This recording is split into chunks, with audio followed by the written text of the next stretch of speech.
Hoy vamos a meternos de lleno en una historia única en el mundo del fútbol, la del Club de Fútbol Pachuca. La pregunta es, ¿cómo un club que nació en unas minas de plata acabó convirtiéndose no solo en la cuna del fútbol mexicano, sino también en un conquistador continental como ningún otro? A ver, para entender de verdad al Pachuca, primero hay que sentir su alma, su corazón. Y no hay mejor manera que con las palabras de su ídolo más grande, el legendario portero Miguel Calero. Y es que esto no es una frase cualquiera, ¿eh? Es casi un juramento de lealtad, y es lo que define la identidad de este club. Bueno, pues nuestra historia no empieza con un trofeo, sino con las mismísimas raíces del fútbol en toda una nación. Y es que decir que Pachuca es la cuna del fútbol mexicano no es una forma de hablar, es que literalmente es el sitio donde todo empezó. Y fíjate, esa identidad está metida hasta en el apodo, los Tuzos. Es un homenaje a aquellos mineros de Cornualles que, a finales del siglo XIX, no solo vinieron a sacar plata de las minas, sino que se trajeron un balón y fundaron el equipo. El apodo simboliza justo eso, ¿no? El trabajo duro y un vínculo profundo con la tierra.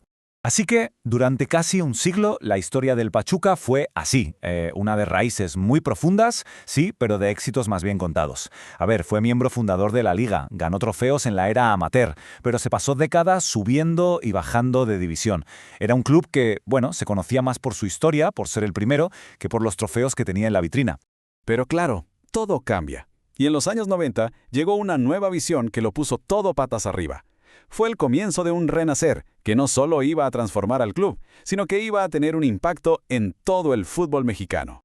La llegada del Grupo Pachuca, ese fue el antes y el después. Sin duda, el club pasó de ser una bonita anécdota histórica a convertirse en un modelo a seguir. La estrategia era clarísima. Vamos a invertir en infraestructuras de primer nivel, como la pionera Universidad del Fútbol, y sobre todo vamos a apostar a muerte por el talento joven, por la cantera. Y claro, cuando haces las cosas bien, los resultados suelen llegar.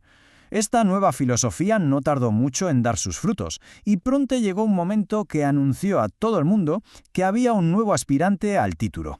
Llegamos al torneo de invierno de 1999, y ahí estaba el Pachuca, un equipo del que nadie esperaba nada, el típico tapado de la competición.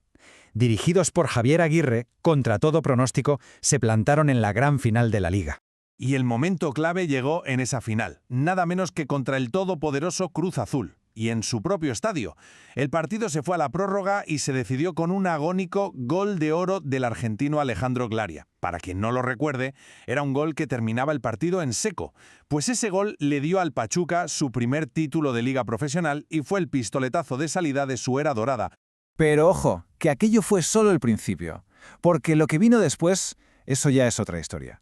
Una hazaña pero tan improbable que a día de hoy sigue siendo única en el mundo.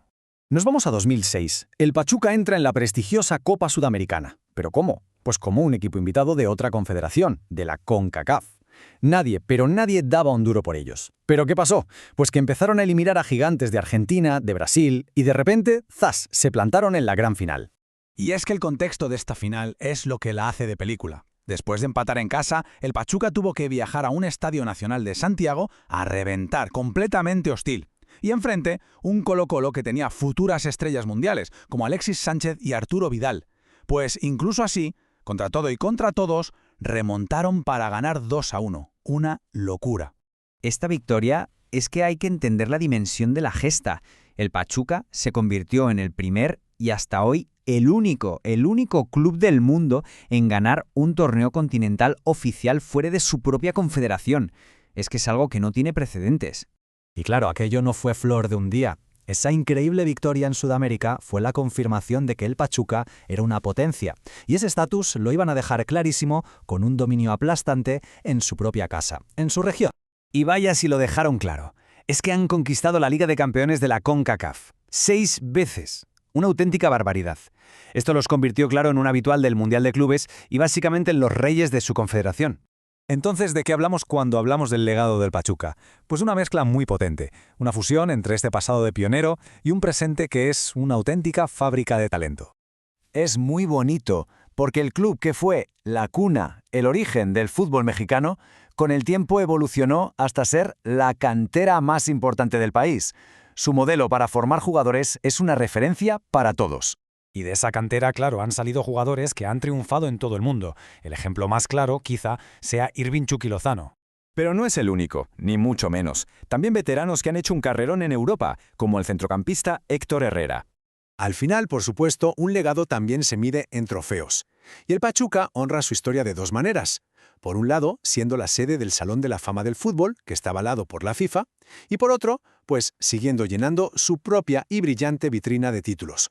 Así que con todo esto sobre la mesa, una historia única como pionero del fútbol, un modelo de gestión y cantera que es revolucionario y una hazaña mundial que nadie, absolutamente nadie ha podido igualar, el viaje del Pachuca, desde ese humilde pueblo minero hasta ser un conquistador continental, nos deja una pregunta fascinante en el aire.